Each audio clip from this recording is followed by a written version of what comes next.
በእሳት ላይ እሳት ልብ አንጠልጣይ የህይወት ታሪክ ክፍል 4 ደራሲ ሰሚራ ሰምሃን ተራኪ ረዚቃ መሐመድ።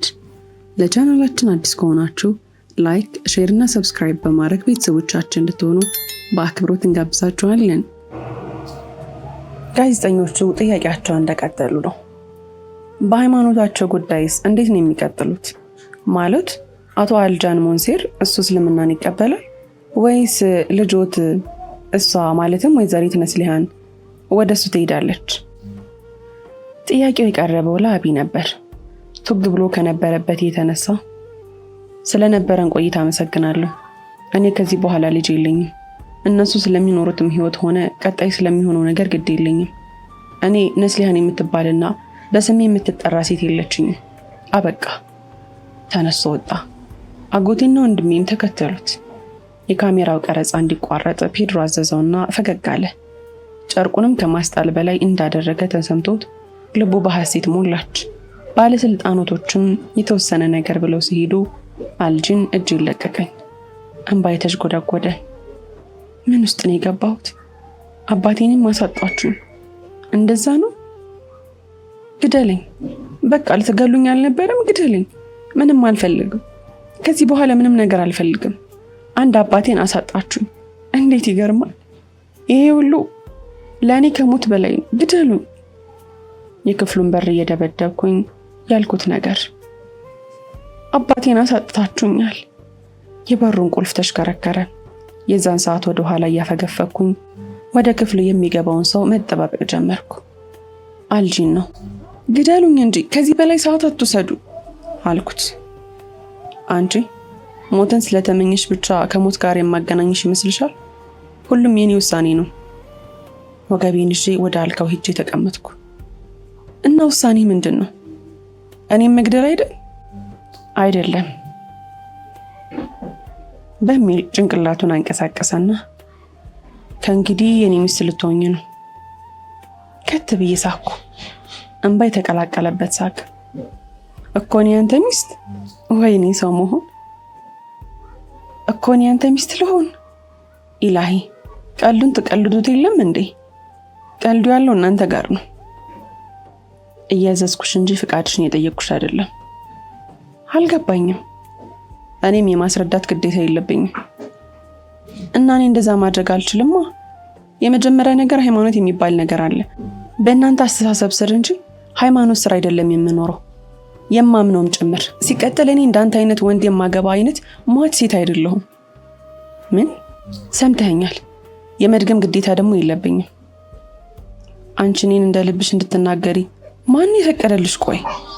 ቆይ ሲጀመር እኔ ዋጋ የላንቺ የማሳይ ሰው አይደለሁም።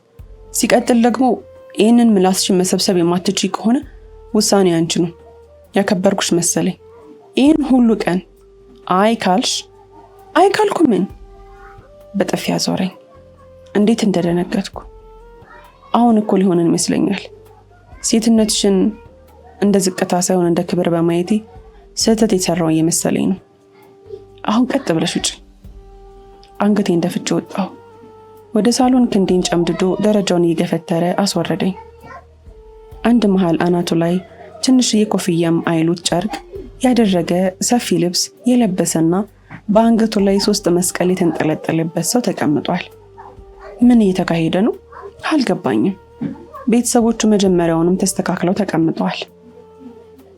ሙሽራዋ እሷ ናት አለ የመጣው ቄስ መሳይ ሰውዬ። የምን ሙሽራ? አይደለሁም አልኩኝ። ቪሽ አጥብቆ ያዘኝ። ቅጣት መሆኑ ነው።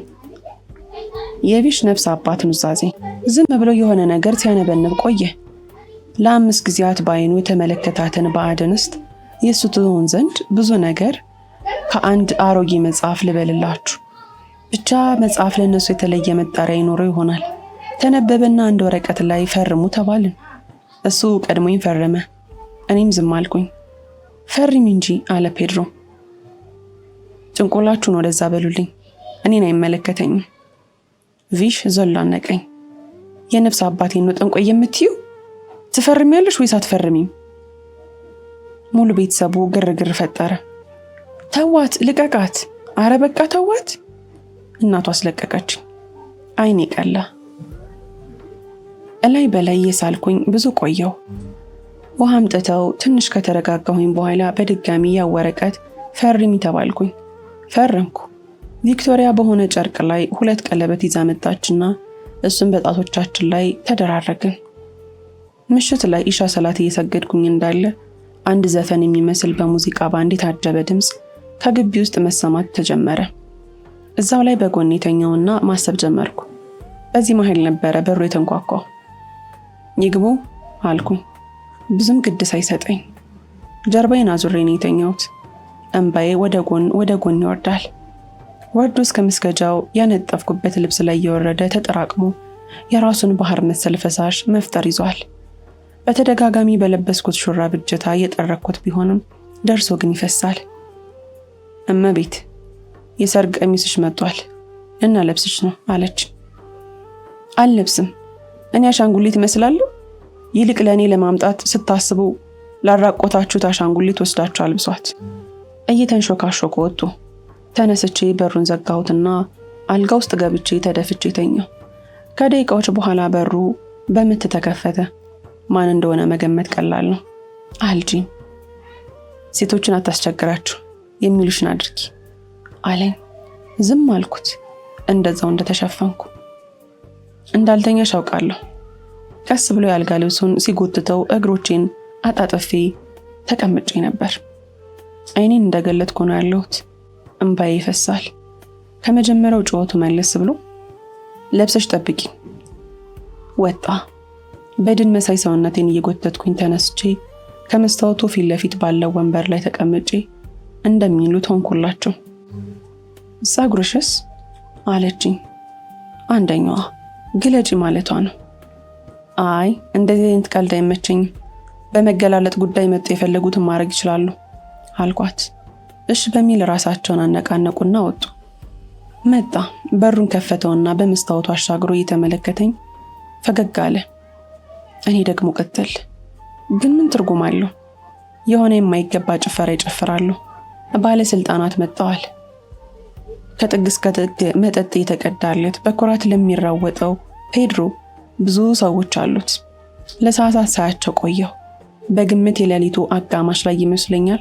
ሁሉም ግርግር ተጠናቆ ሁሉም ሲበታተን የለበስኩትን ቀሚስ እስከ ማውለቅ ጨነቀኝ። የሩጫ እርምጃ ራመድ ብዬ ወደ ክፍሌ ስገባ ጽጌረዳ ምናምን አለው አልጋው ላይ። የነበረውን ሰብስቤ ቆሻሻ ቅርጫት ውስጥ አደረግኩትና ተኛው።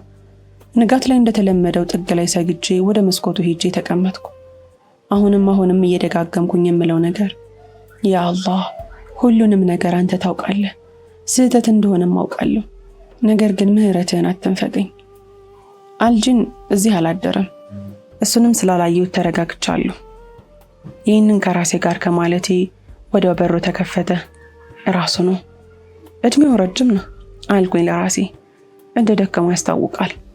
ፊቱን ጭፍክክ አድርጎ ገባና የያዘውን ሽጉጥ ወርውሮ ጥሎት ባልተነጠፈው አልጋ ላይ በቁም ወደቀ። አይቼው ባላየ ሆንኩ። በደንብ ያልፈካውን ውጪ እመለከታለሁ። የኔት ነው ያደረው? ሐሳብ ያዘኝ። መለስ ብዬ ምን አገባኝስ ቢያድር? ዋናው ነገር ክፍሉን አለመጋራታችን ነው። ጸጥ አልኩ።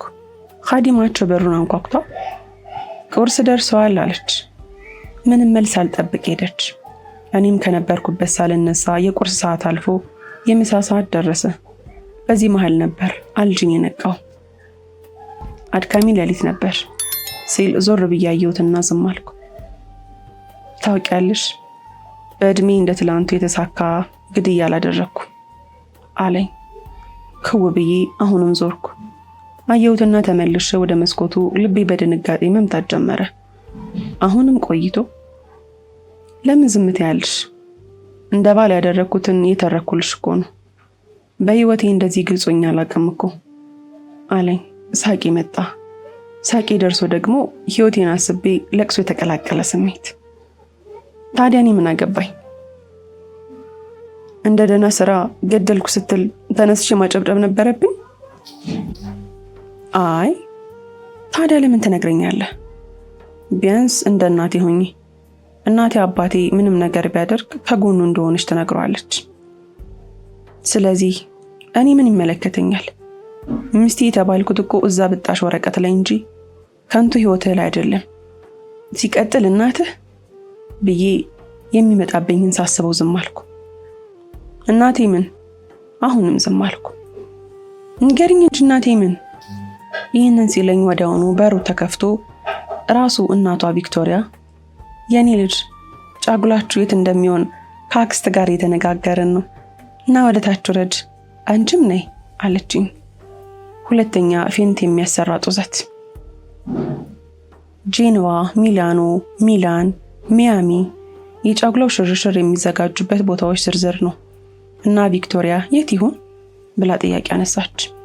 እኔ እዚህም የመጣሁት ግድ ሆኖብኝ ነው እንጂ ምንም የገባኝ ነገር የለም። አንቺ ነኝ ውድ ምራቴ ነቃቤ እንጂ አለችኝ። ጭራሽ አልኩኝ በልቤ ኮስተር እንዳልኩኝ። እኔ ምንም ነገር አልፈልግም፣ ብቻ ሰላሜን ስጡኝ፣ ሰላሜን የምፈልገው አልኩ። አልጂንም የስላቅ ፈገግ ብሎ የሷ ምርጫ እዚህ አይካተትም፣ ይልቅ ሚላኑን መርጠናል፣ ቀጣይ ሰኞ እንሄዳለን አለና ከነበረበት ተነሳ። እኔም ወደ ክፍል የገባውና የተነጠፈው አልጋ ላይ ተቀመጥኩ። እንደ ሁል ጊዜው እግሮቼን አቅፌ ነው። ድብርት ነው። አሁን ያለሁበት ድብርት ውስጥ ነው። ቁርአን ቢኖር እንኳን አነብ ነበር። አሁን እዚህ ቤት ውስጥ ምን ላድርግ ነው? ክፍሉን በአይኖቼ እየቃኘሁኝ እንዳለ ከኔ ትይዩ ባለው ግድግዳ ላይ የአልጅን ፎቶ በስዕል መልክ ተሰቅሏል። እስከዛሬ እዚህ ቤት ከመጣሁ አይቼው አላውቅም ነበር። ለመጀመሪያ ጊዜ ሳየው እየገረመኝ ለካ ይህም ነበር እንዴ አልኩኝ። ደግሞ ግንባሩን ቋጥሮ ነው የተነሳው። ሲጀመር አመለካከቱ ያስፈራል። እኔም የመጀመሪያዎቹ 2 ቀናት ላይ እፈራው ነበር። አሁን ግን አያስፈራኝም። ብቻ ከስዕሉ ላይ አይኖቼን ነቅዬ ምን እንደምሰራ እያሰብኩኝ እንዳለ አልጅን ገባ። የሆነ ነጭ ከረጢት ይዞ ነበረ። ምግብ እንደሆነ ገመትኩ። እየተራመደ መጥቶ አጠገቤ እስከሚደርስ በአይኔ ተቀበልኩት። ቀጥሎ የያዘውን በእጄ ተቀበልኩት። ሌላ ቀን ሰጥቶኝ ይሄድ ነበር። አሁን ግን ቆሞ እስከማወጣው ይጠብቀኛል። አራበኝም ነበር እኮ አልኩና ከፈትኩት። አንዳንድ ጊዜ ምንም የማትጠብቁት አጋጣሚ አለ። በተለይ ከማትጠብቁት አካል የማትጠብቁት። አሁን እንደነገረኝ ከረጢቱን ከፈትኩት። በመጀመሪያ መስገጃ ነበር። በጣም የሚያማምሩ 2 መስገጃዎች፣ ፊቴ የደስታ እየፈካ። ቀጥሎ ቁርአን ነበር። በድምጽ ለማዳመጥ 2 የራሱ ኤርፓዶች አሉት። አለቀ ብዬ ነበር ግን አላለቀም። 2 ተስቢህ ማኑዋልና ዲጂታል። አንድም ቀርቶ ነበር። ስሰግድ ብቻ ለብሰው የምችል የሰላት ልብስ። ያ ሰላም እንዴት ነው የሚያምረው! ወይ ኢላሂ ቆይት ነው ያገኛቸው። ደግሞ ቁርአን ስንት ጊዜ ስፈልገው እንደነበር አትጠይቀኝ። አሁን በራሱ ያሰብኩት ነበር። ኢላሂ ከክፉ ነገር ይጠብቀ። አሚን። ወደድሽው? በጣም። እስኪ ቁጭ በል። አንተ ስለ ቁርአን ስለማታውቅ እኮ ነው። እኔ አስተምርሃለሁ። የማልቀበጣጠረው ነገር አልነበረም። በጣም ደስ ብሎኝ ነው 30 ጊዜ ያየሁት። ልክ ነፃነቴን እንዳገኘው ተሰማኝ። ግን ደግሞ በአንድ በኩል ልቤን የሚሰብረው ነገር አለ። ለኔ ሐላል ካልሆነ ሰው ጋር ነው እየኖርኩ ያለሁት። ጭራሽ ላገባው ከማልችል ሰው ጋር። ደርሶ አባቴ ሙሉ ቤተሰቤ ይናፍቀኛል። አለቅሳለሁ። በየትኛው ቀን የሰራሁት ወንጀልና በደል ይሆን ዛሬን እንዲህ አድርጎ የሚያኖረኝ? ወይስ ቀደር ሆኖ ነው? ብቻ እንዴትም አድርጌ ወደ ቀድሞ ህይወቴ ሳልመለስ፣ ቤተሰቦቼን ሳልቀላቀል፣ ተውበት ሳላደርግ እንዳትገለኝ ኢላሂ። ወይ አልጂ ቀድርሽ ነው ካልክ እኔ ችግር የለብኝም። እሱ እስልምናን እንዲቀበልልኝ ልቡን ወደ ብርሃንህ ምራው፣ ልቡን ወደ መሻት ጠቁማት። ምናልባት እንደዛ ሲሆን ከኔ የሚጠበቀው አንዳንድ ነገር ማስተማርና ማስያዝ ነው። አይ ካልክ ደግሞ ሐቁንና የልቤን ከማንም በላይ ታውቃለህ።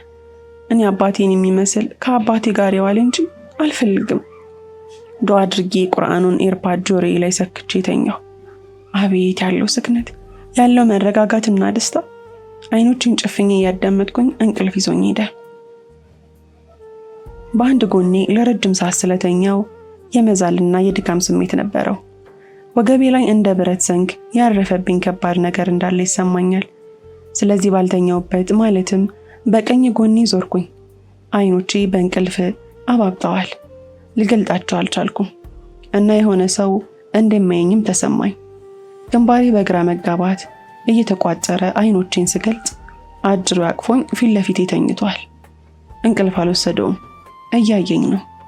ከመቅጽበት እንቅልፌ ጠፋና ብንን ብዬ ተነሳው ስላችሁ እጁን ከላይ ላይ አውርጄ ከሰውነቴም ጭምር ነው የተነሳሁት። የግድግዳውን ሰዓት አየሁት። 1:15 ይላል። ሲተኛ እንኳን ሰው ጫማውን አያልቅም። የአልጋ ልብስ አለመልበስ ጀግንነት ይመስለዋል። እያሽሟጠጥኩኝ ትራሱንና አልጋ ልብሱን ይዤ ሶፋው ላይ ተኛው። እዛም ተኝቼ ዝም ብሎ ያፈጥብኛል። ዞሬ እንዳልተኛ አይመችም። መደገፊያው አለ። እየተበሳጨው ለምንድን ነው እንደሱ የምታየኝ? ልተኛበት አልኩት ፈገግ ብሎ። ያን ያህል ቆንጆ ነሽ ብለሽ ታስቢያለሽ? እንደኔ ግን አይደለሽም ብስጭት ብዬ። እኔ በአንተ መስፈርት የምለካ ሴት አይደለሁም፣ አታፍጥጥብኝ አልኩት። አሁን እንኳን ሳቀ። እንዲህ በውድቅት ስናወራ ለሚያይን ሰው ምን ልንመስለው እንችላለን? አላውቅም። ስቀልድሽ ነው፣ ግን በጣም ቆንጆ ነሽ። አላውቅም፣ ብዙ ሴቶች አውቃለሁ። በቀን ክለብ ውስጥ የማገኛቸው ከ10 የሚበልጡ ሴቶች አሉ። በአባቴ በኩል የማውቃቸውም ትንሽ አይደሉም፣ ግን እነሱ እንዳንቺ አይደሉም። ሁሉንም ነገር ባንቺ በኩል ሳየው ተፈጥሮ ነው። አላውቅም፣ ምንም እንኳን ስለ ሃይማኖትሽ ባላውቅም ስትሰግጂ ሳይሽ የሆነ የሚሰማኝ ስሜት አለ። አውቃለሁ ሁሉም ነገር ልክ እንዳልሆነ ይገባኛል። ሃይማኖትሽ ይህንን ሕግ እንደሚያጠብቀውና እንደማይፈቅደው፣ ግን ደግሞ ሁሉም ያንቺ ተግባር ነበር። አንድ እርምጃ ወደ እኔ በቀረብሽ ቁጥር የመለያየታችን መንገድ እየጠበበን የሚሄደው። አልገባኝም። እንዴት ይገባሻል? አይገባሽም። የአሊን ግድያ ባትመለከች ኖሮ አላገባሽም ነበር። ስለኔ አንድ ነገር ስታውቂ በተመሳሳይ እኔን መለየት አትችይም። ፍላጎትሽ ቢሆን እንኳ ከኔ እንድትለይ እኔ አልፈቅድልሽም። ምክንያቱም የኔ አካል ሆነሻል። በሚገባሽ ቋንቋ እንዴት መሰልሽ? ሚስጥረኛ የመሆን ግዴታ አለብሽ ማለት ነው። ገባሽ? ገባኝ አልኩት። በተናገረው ነገር እንባ እየቀደመኝ። በቃ እንዲሁኝ እኔ የምሞተው እና ደግሞ ስለ ወደፊቱ እንዳስብ እያደረግሽኝ ነው። ያለ ፍላጎቴ ብዙ እያሰብኩ ነው። እሱ ደግሞ ምን ማለት ነው? አልገባኝም። አሁንም ሳቀ። ለነገሩ እንዴት ይገባሻል? አይገባሽም። አንቺ እዚህ ቤት ስትመጪ ነው ቤት ማደር የጀመርኩት። አንቺን በመጠበቅ ሰበብ የቤት ልጅ ሆንኩኝ ማለቴ ነው። ይህም ብዙ እንዳስብ አደረገኝ። አላውቅም። ሁሉም ነገር የሆነ ተስፋ አለው። አንቺ ወደዚህ ከመጣሽ ጊዜ ጀምሮ ከሴቶች ጋር ወጥቼ አላውቅም። እና ቅር አለህ? አይ እንደዛ ሳይሆን ከብዙ ነገር ወደ ራሴ የተመለስኩ መሰለኝ። አንተ መቼም አትመለስም። የሰው ነፍስ እያጠፋህ ነው ተመለስክ የምትል? ቆይ ለምን ቶሎ ትናደጃለሽ? ከልቤ እኮ ነው እያወራሁት ያለሁት። ወይ ሰክሬም ይሆናል ስልሽ ክለብ ነበር ያመሻሁት። እና እኔ ምን ይመለከተኛል? ከግዴታ ይቀጥሎ ወደ ቤት እንድመለስ የሚያጓጓኝ አንድ ነገር አንቺ መኖርሽ ነው። ቁጣሽ፣ ግልምጫሽ፣ ስድብሽ፣ አላቅም፣ ሁሉም ነገር ደስ ይላል ከአንቺ ጋር። ጉድ ነው። እሺ ከዛስ? ሌላ የምትለው ነገር የለም? ጨረስክ? ያስተሳሰብሽ ድፍረት እኮ ልክት የለውም። ይህን ሁሉ ስዘባርቅ ፍቅር ይዞታል ብለሽ እንዳይሆን። በጣም የሚገርምልህ ነው ያዘኝ። ፍቅር አይደለም። እንዴት አስበሽ ይሁን? በጌታ ከእንቅልፉ እንደባነነ ሰው ነበር የሆንኩት። እኔ እኮ ከአሁን አሁን ወደድኩሽ ይለኛል ብዬ አይሆንም ለማለት ከአፋፍ ውስጥ ጠብቅ። አይነስሊሃን የራሴ ሐሳብ ለራሴ ያሰቀኝ። ሳይሽ የማላቀው ውስጥ ገባለሁ። በእልህ ደግሞ ሁሉም ነገር ወደ ስኬት ያመራል። ለዛ ነው ለመለወጥ አንቺን የማልገድልሽ። አንድ እልህ ስለሆንሽ እልህ የስኬት መንገድ ከሆነ ደግሞ አንቺ መንገዴ ነሽ ማለት ነው። ገባሽ? ላጣሽ አልፈልግም። አሁንም ጭንቅላትሽ ወደ ፍቅር ተረጎመው እንዴ? አትዘባርቅ ብዬው ተሸፋፋንኩ። ደህና ደሪ፣ ደግሞ አንገትሽን ያምሻል፣ አልጋ ላይ ተኝ ብሎኝ ተነሳ እና ወጣ። እኔም ትራስና አልጋ ልብሴን እየጎተትኩኝ ሄጄ ተኛው። እስከ ፈጅር ድረስ ቀሪው ሌሊት በእንቅልፍ አለፈ። ክፍል 5 ይቀጥላል። ታሪኩን ከወደዳችሁት ላይክ፣ ሼር፣ ሰብስክራይብ ማድረጋችሁን እንዳትረሱ። ስለምትከታተሉንና ከኛ ጋር ስለሆናችሁ ከልብ አድርገን እናመሰግናቸዋለን።